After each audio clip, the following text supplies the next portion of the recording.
Bonjour et bienvenue au Balado du Canada.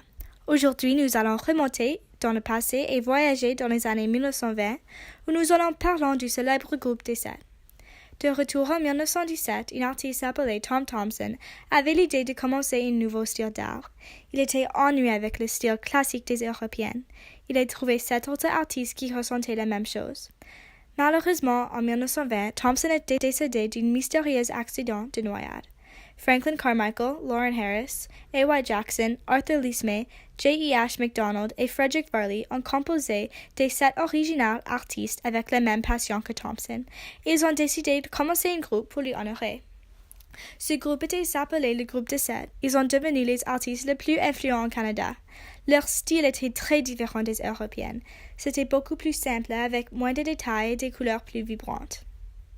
Ces artistes campaient dans des régions intactes du Canada, comme le Nord et les Grands Lacs, pour peindre leurs pièces. Plusieurs citoyens canadiens durant les 1920 n'aimaient pas leur peinture du tout, ce qui nous amène à la question comment les événements politiques et sociaux ont-ils changé ou affecté notre perspective sur le groupe des Sept.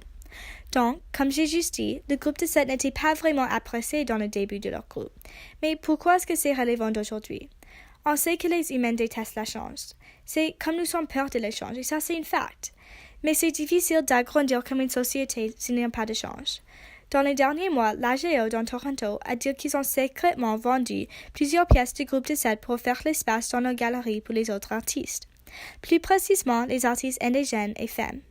Plusieurs de gens dans le monde d'art sont furieux et ils pensent que l'AGO sont juste de se débarrasser de notre histoire. Mais comme nous savons, dans 1920, les gens ont dit la même chose. Ils ne voulaient pas de se débarrasser de leur histoire européenne et ils pensaient que le groupe des Sept ferait ça. C'est comme si la boucle était bouclée. Donc, qu'est-ce qui a affecté notre perspective sur le groupe des Sept?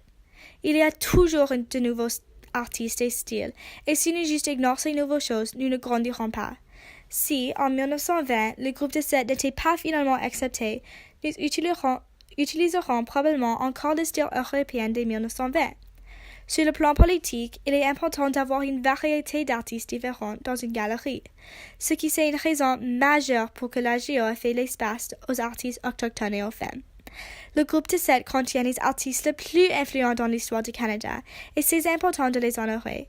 Mais c'est aussi assez important de rester présent. Je pense que ça c'est difficile pour quelques gens de comprendre. Toutefois, comme vu avec le groupe des Sept, sans changement, il n'y aurait jamais de croissance.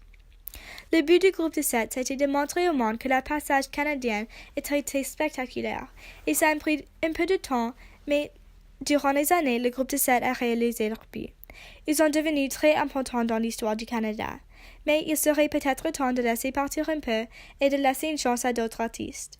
Si la communauté artistique décide de faire ça ou non, le groupe des Sept serait toujours une partie importante dans l'histoire canadienne. Je m'appelle Claire Doris et merci pour m'écouter. À la prochaine!